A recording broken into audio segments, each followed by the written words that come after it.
Welcome to the Ladies Who Leverage podcast, where we empower women to connect authentically, build strategically, and live life unapologetically AF. It's time for women to embrace that they are powerful at their core and to leverage their expertise, resources, and relationships to build their business, their brand, and their badassery. I'm your host, Kelly Charles Collins, and we invite you to subscribe to the Ladies Who Leverage podcast. Our episodes drop every Monday at 9 a.m. Eastern. So listen, enjoy, share, and subscribe. Hey, everybody, before we dive into this amazing episode, I just want to share with you how excited I am about the launch of the Ladies Who Leverage Visionary Life magazine. Yes, we have a magazine coming out.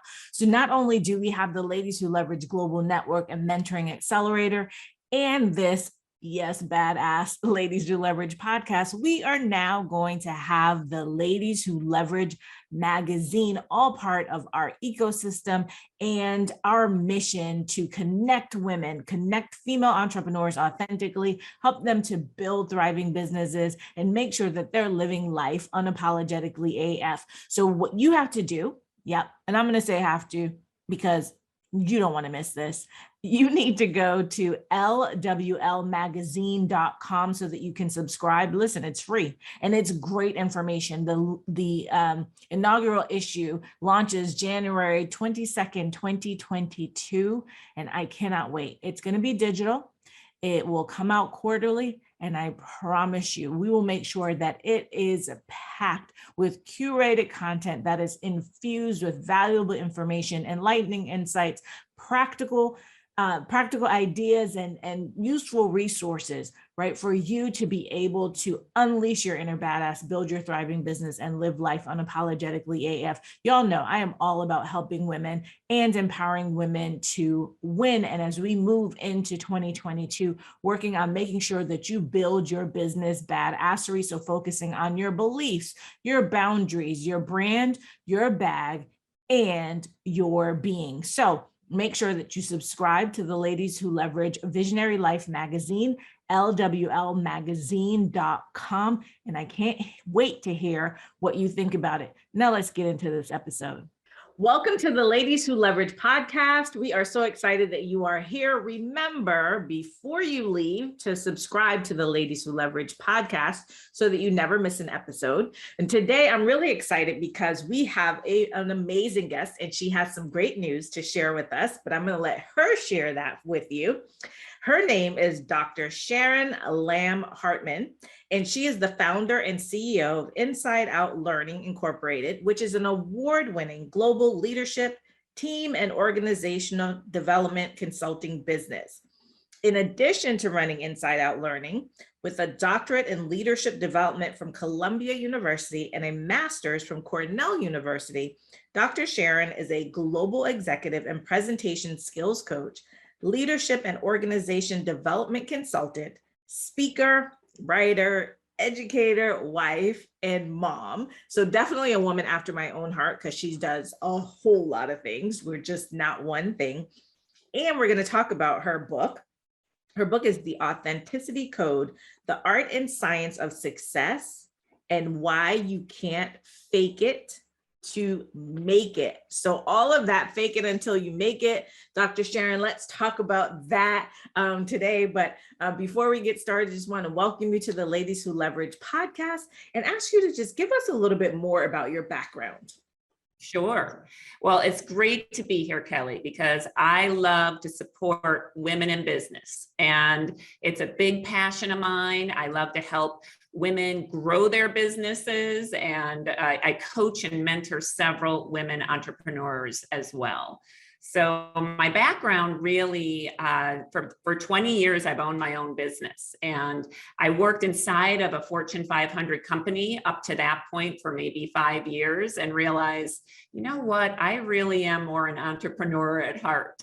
And I went back and got my doctorate at Columbia University at that time, and I was just so blessed, Kelly, to be able to meet many people who ended up hiring me as a consultant and encouraged me to start my own business.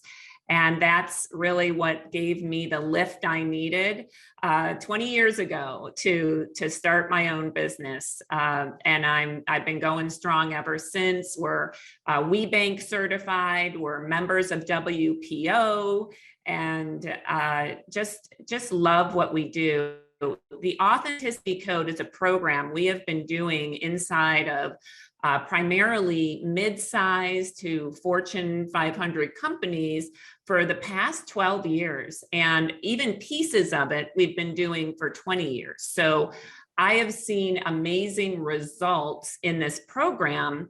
And I was encouraged by participants to write a book. They kept saying, this program transformed their lives. Do you think you could take it to a bigger audience? And that was the purpose of the book, was to share the exercises that are in the program so that more professionals, more leaders, and even college students can benefit from this. Yeah. And, you know, you were talking about being in corporate and coming out of that, you know, starting your own business. And so many of us have had that journey, right? That we started in the corporate arena and we've taken the things that we've learned, those skills, and transitioned them into entrepreneurship.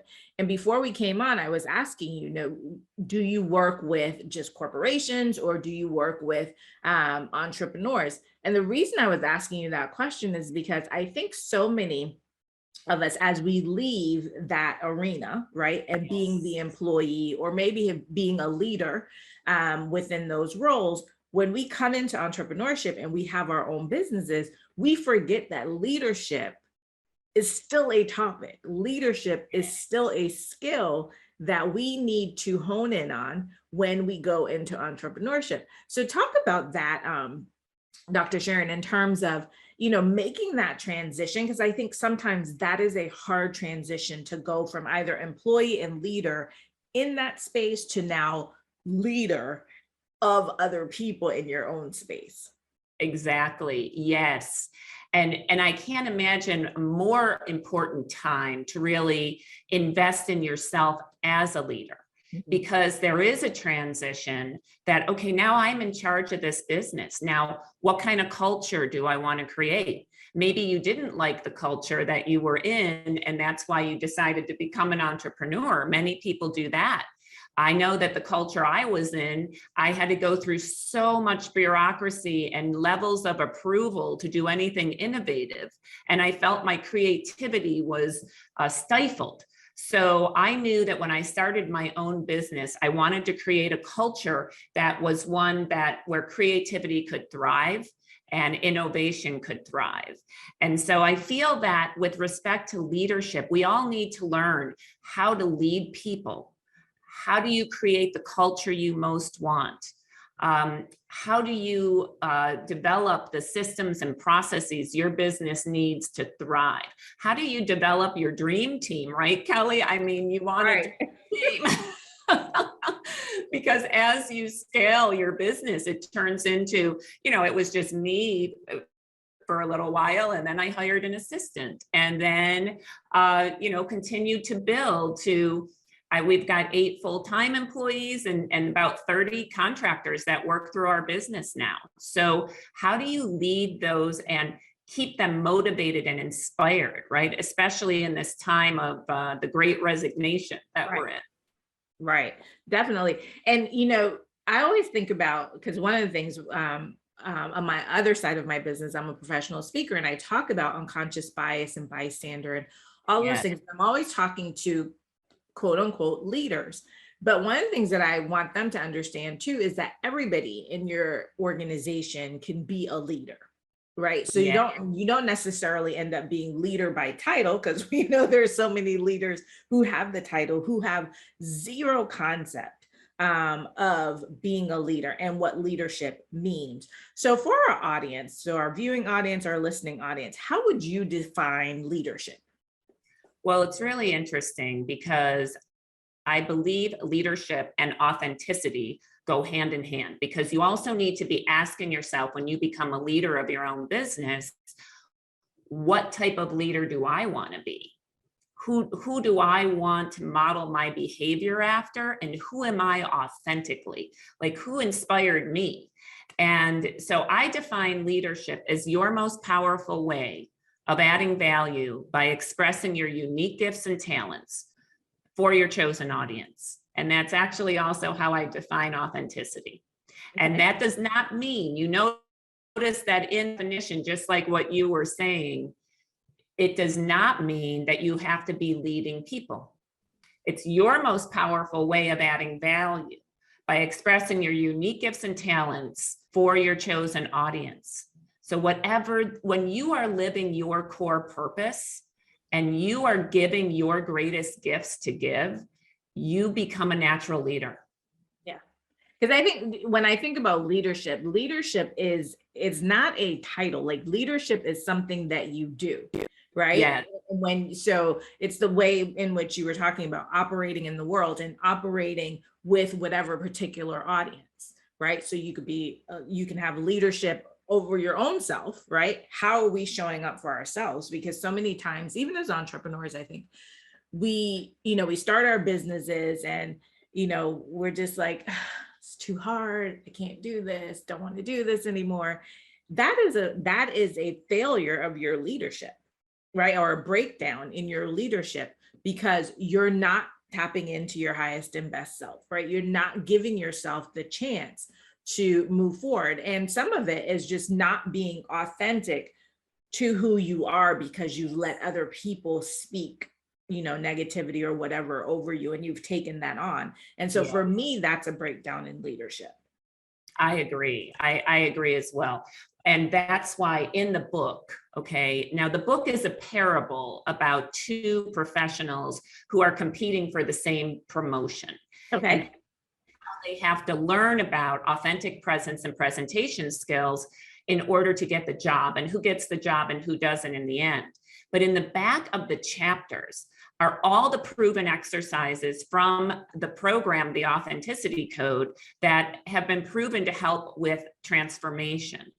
And so I feel it's very important that as people read the book, it's an easy to read, engaging parable, but they do the exercises in the back of the chapters.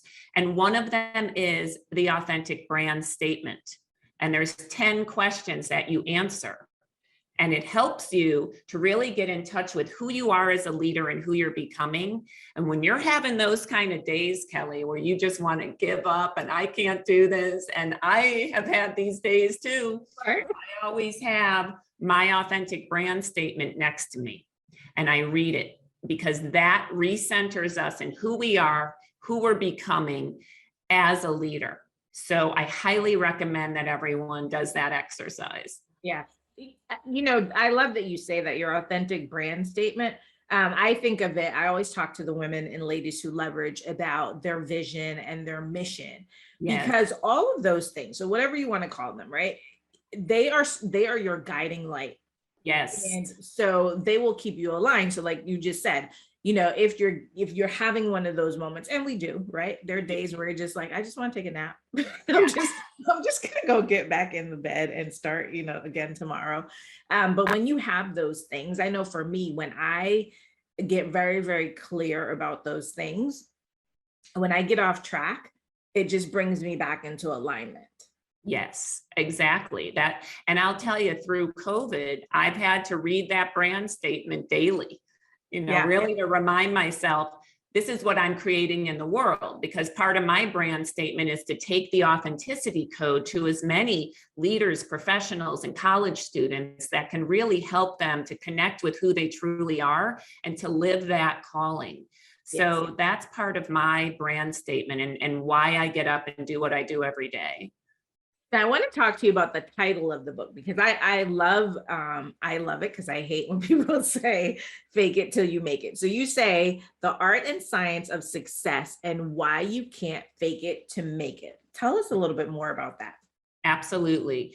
So when you think of fake it to make it, maybe you can fake confidence, right? When you're not feeling confident, like you could call a friend or a mentor and have them, talk you up a little bit, and you can fake confidence, or you can fake maybe a feeling or a quality, but you cannot fake doing what you came here to do and being who you came here to be, because people will see right through it. So that is what I mean by that is I've coached several people to find their true calling in life. And my business does that as well. And so often, you know, we have people who maybe became a lawyer because their parents thought it would be a good idea. And they've been faking it. They don't like it. So then we help them to explore. Now, this is not all lawyers, but because if you were born to be a lawyer, you should be a lawyer. But this is like one woman I'm thinking about who realized, oh my gosh, she was getting physically ill driving into work because she was faking it. And when we really explored what she wanted to do, she wanted to become a judge.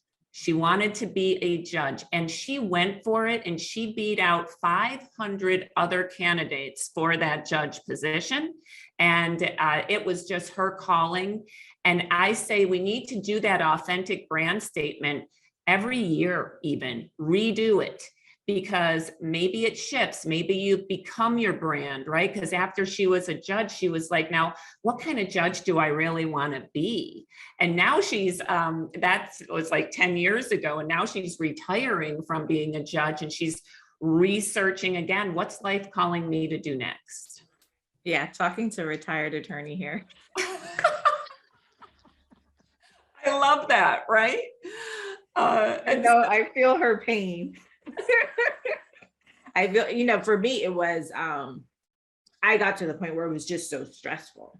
Yes. Right? It was just really stressful. And, you know, going back to something that you said about when you were in corporate, not being able really to use, and you said it a little differently, but what I heard was, you know, not being able to use your voice and leverage your skills in the way that you wanted to, right? And having these restrictions. Yes. And you talk about the authenticity code, and when you talk about being your authentic self and your authentic brand statement, some of those things really hold you back from being able to go out and live your best life and be your best self. So I love that you talk about the authentic brand statement. Is there, and I want people to get your book. And we got to talk about the good news about your book, but is there a particular formula that people will learn about how to do their authentic brand statement?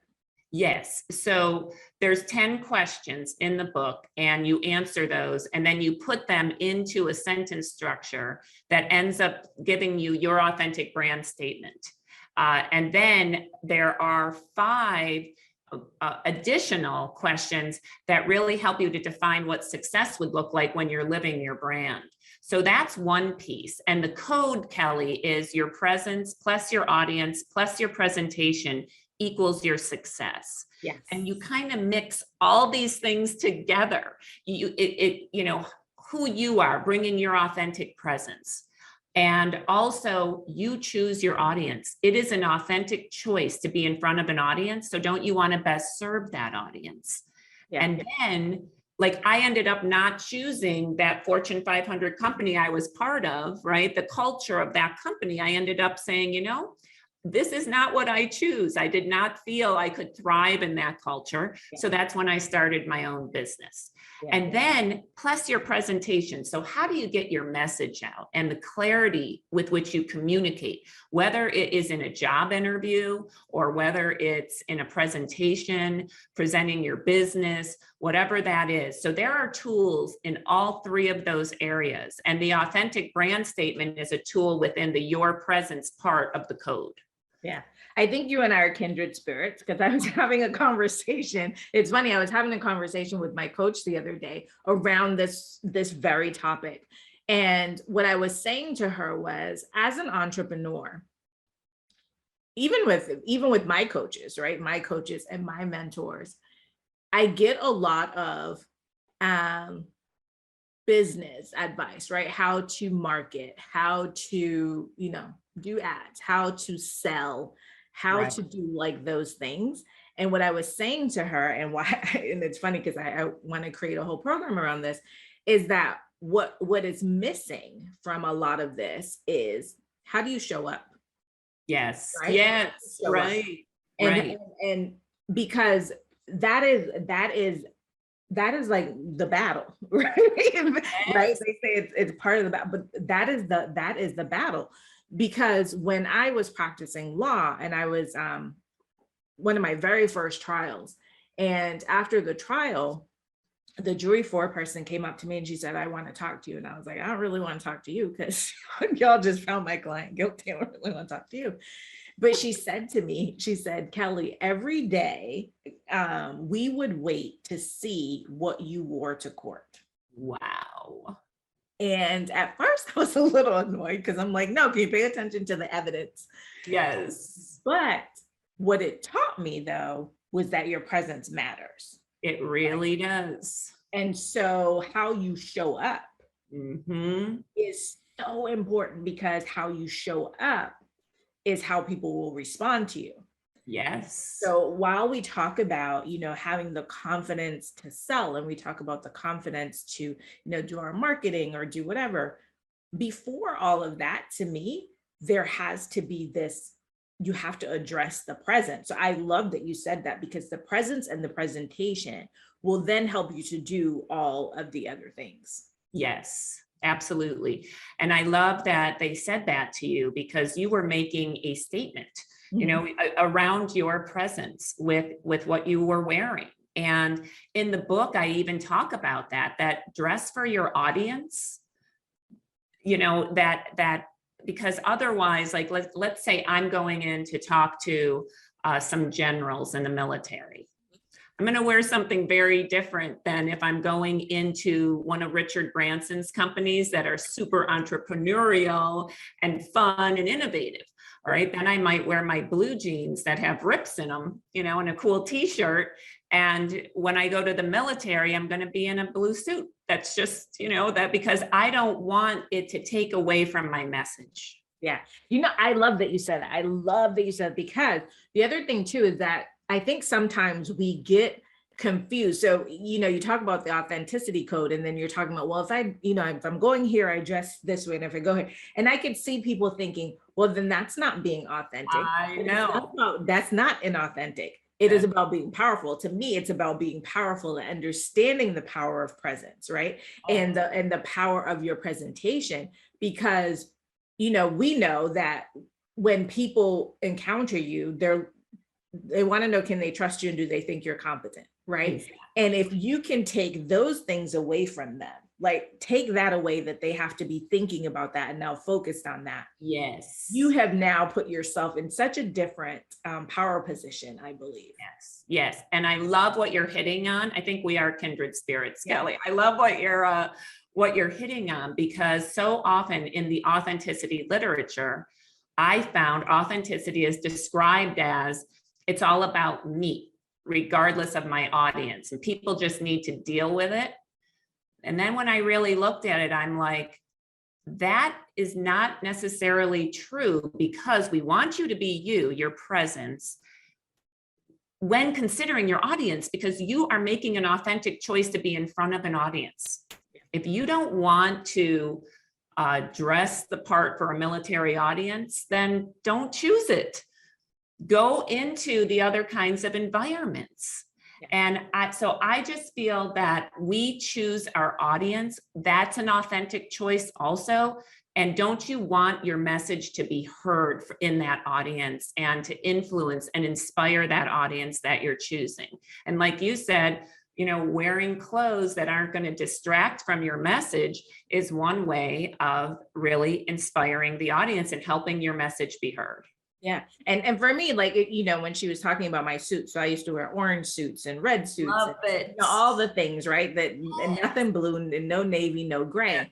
And so when you think about it, I was wearing a suit because that's what I needed to wear for court, but I did it my authentic way. And so whenever you're going, like you said, whatever the audience is, you can still be you. You can still add your flair to it. Just know that this is, I always say, my mom taught me time and place, right? And so you need to know the time and the place for whatever it is you're doing, right? So sometimes you may see me speaking, I might have on jeans and a long duster, and other times I may have on something a little bit more formal, but it will always be uniquely me. Right. And I think that's the thing to understand. I love when you were saying about authenticity.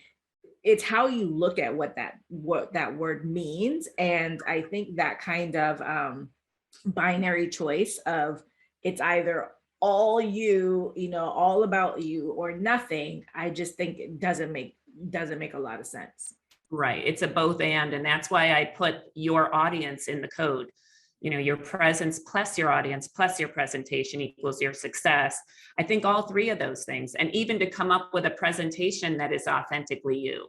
Yeah. Right. In terms of so many times we have people go through our programs and they're like, I want to be I want to be a comedian on stage. And yet their gift in presenting might be clarity, or it might be telling stories. So we try to pull out what your natural gift is. And that's in the book too, find your natural gift and do that on stage, do that in front of people. Yeah. And I like that you say that too, because we watch the quote unquote gurus do everything, right? And then people want to be those people. Mm-hmm. And you can't be those people. Right. And some people are like, well, I want to be funny on stage. Like you said, a comedian. Well, are you funny? If you're not, then no, that's not the way for you to go. And Right. so when you talk about presentation, Dr. Sharon, are you talking about it in just, maybe somebody giving a speech, or are you also talking about it in some other way? Like when we talk about amazing presentation? Yes. So I'm talking about it as giving a speech, and also in a major communication you may need to give, like in a meeting or a job interview. And there's a formula that we've been teaching for 20 years, and it starts with know your audience, and to tailor that presentation to your audience so you can best inspire them.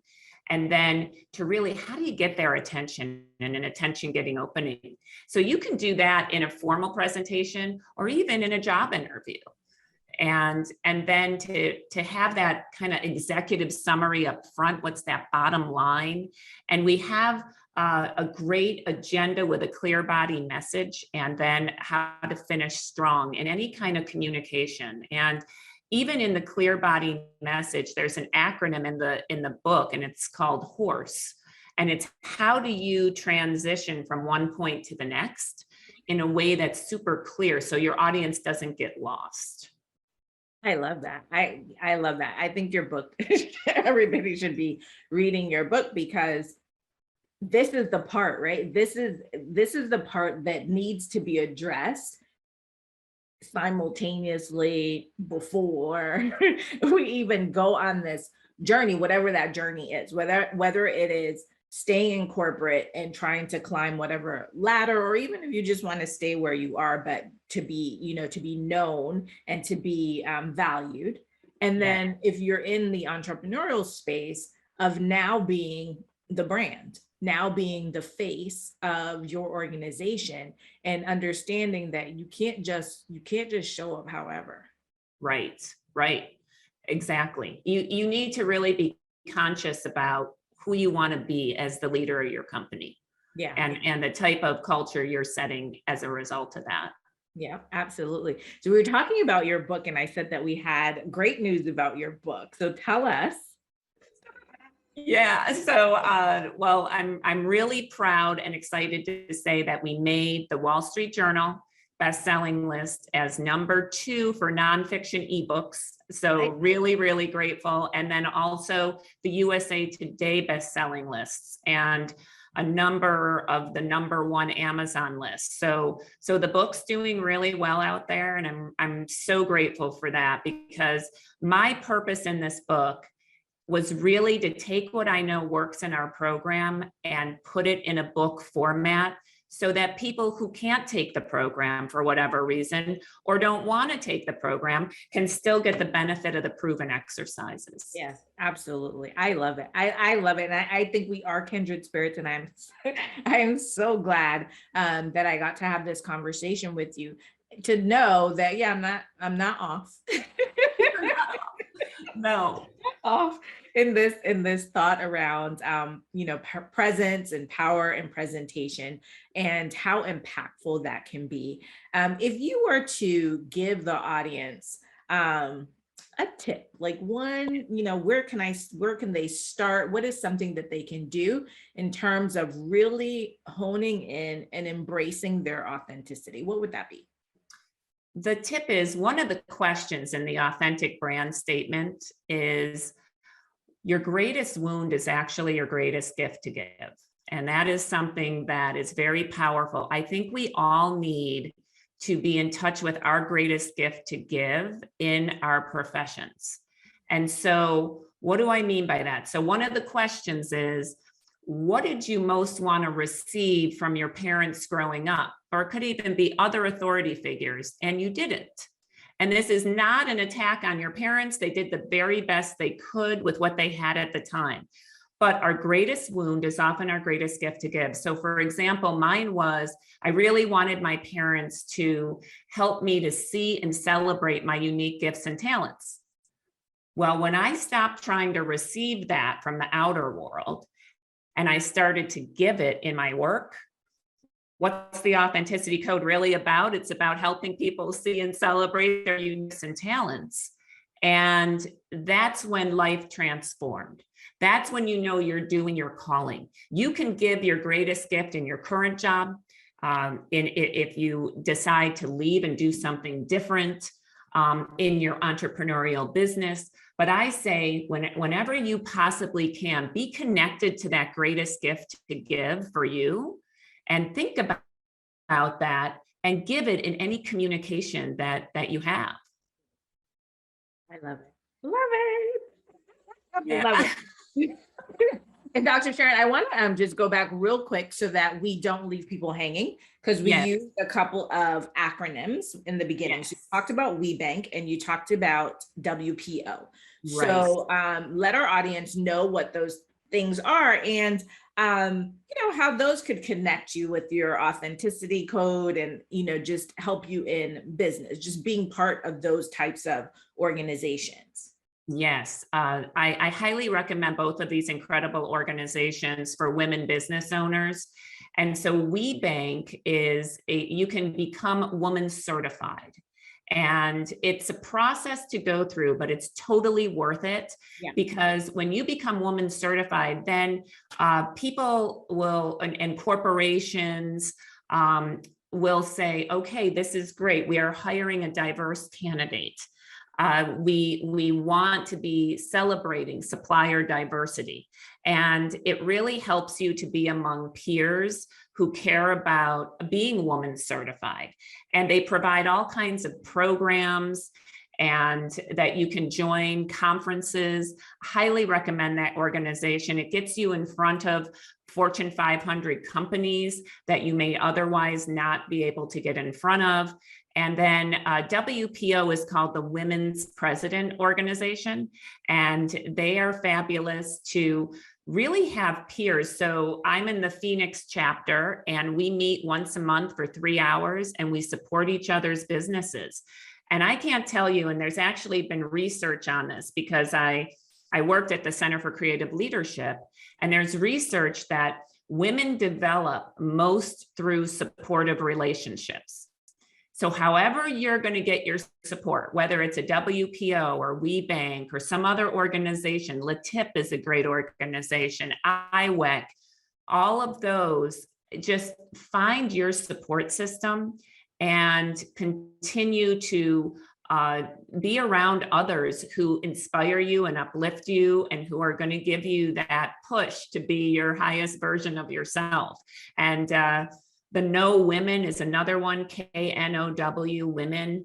IWEC is IWEC, and it's around international women. There's so many organizations out there. So do your research and figure out which one you want to join, or maybe you want to join multiple. So I'm part of the Know Women, WPO, and WeBank certified. Yeah.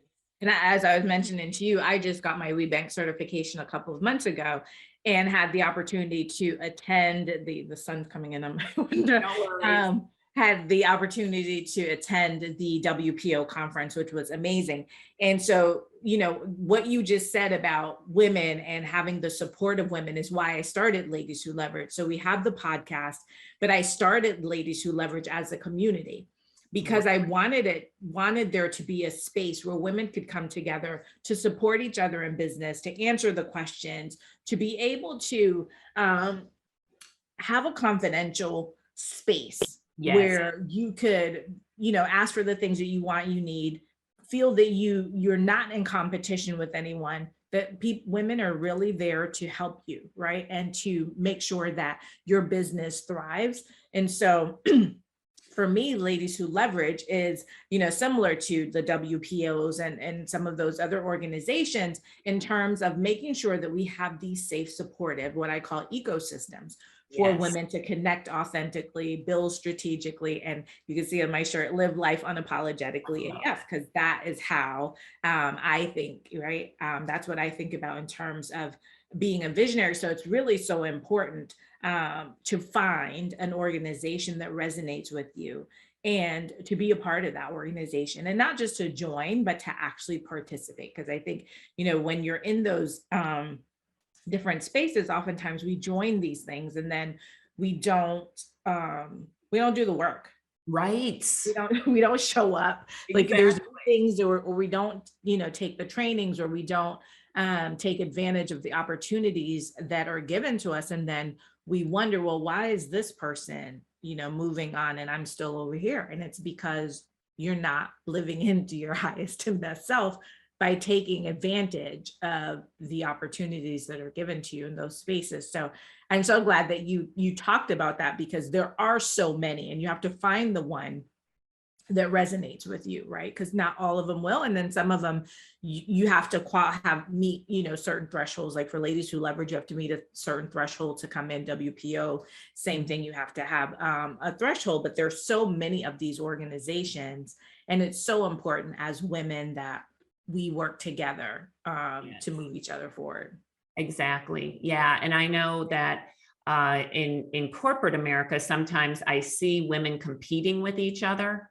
And there's something biological even with that. I'm convinced. And well, there's, you know, the other thing too, though, is because there's just so few quote unquote seats, right? And so everybody's fighting for that small part of the pie. And you know, when you get there, then you're afraid that if you allow someone else in, does that push you out, right? Because there's only a certain number. They're not, you know, we've been trained to think that there's not expansion, there's contraction. So if I come in and then you come in, it's like one in, one out, right? And are you the one that goes out? And I think that's what has caused us to be so antagonistic towards each other.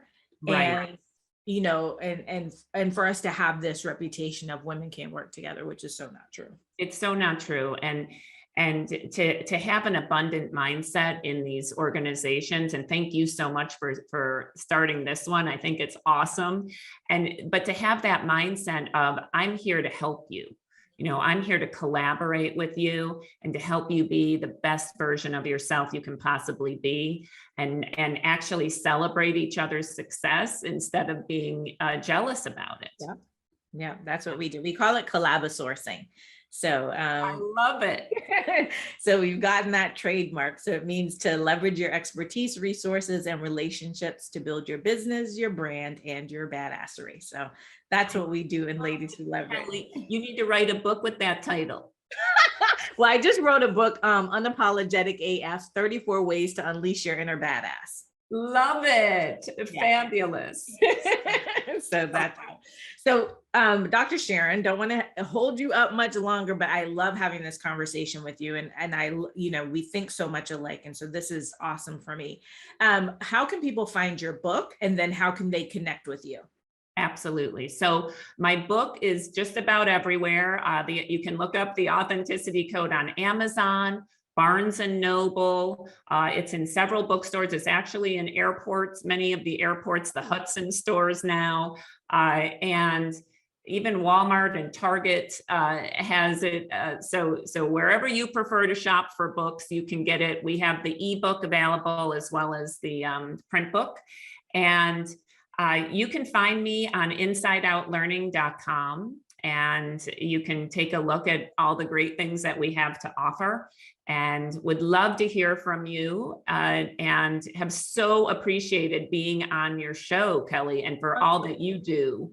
Thank you. I appreciate it. Well, thank you so much. And thank you all for listening and watching today. As Dr. Sharon said, please go get her book and also check her out on the internet. And you can check us out, Ladies Who Leverage, ladieswholeverage.com. We are launching our magazine, Ladies Who Leverage, Visionary Life. That'll be launched in January of 2022. So make sure that you subscribe, lwlmagazine.com. But if you just go to ladieswholeverage.com, everything is there. You can get a link to everything, to our community, to the magazine, to the podcast, to buy my book. It's all there, the entire Ladies Who Leverage ecosystem. And as always, thank you so much again for tuning in. We drop our episodes every Monday at 9 a.m. We are here to empower you. We want women to connect authentically, build strategically, and live life unapologetically AF. Until next time, take care. Thank you for joining us. This podcast has been brought to you by Lady Lawyer Media. Make sure that you subscribe so that you never miss an episode. And if you are a female entrepreneur or business owner and you're looking for a safe, supportive ecosystem to create and share ideas and information, build a thriving business, and live life unapologetically AF, then I'd invite you to apply to Ladies Who Leverage. We're an exclusive community of badass female entrepreneurs. So if that sounds like you, go to www.lwlcollab.com. That's LWLCOLLAB as in boy.com, so that you can apply to join us in our amazing badass network. And until then, I want you to unleash your badassery and live life unapologetically AF.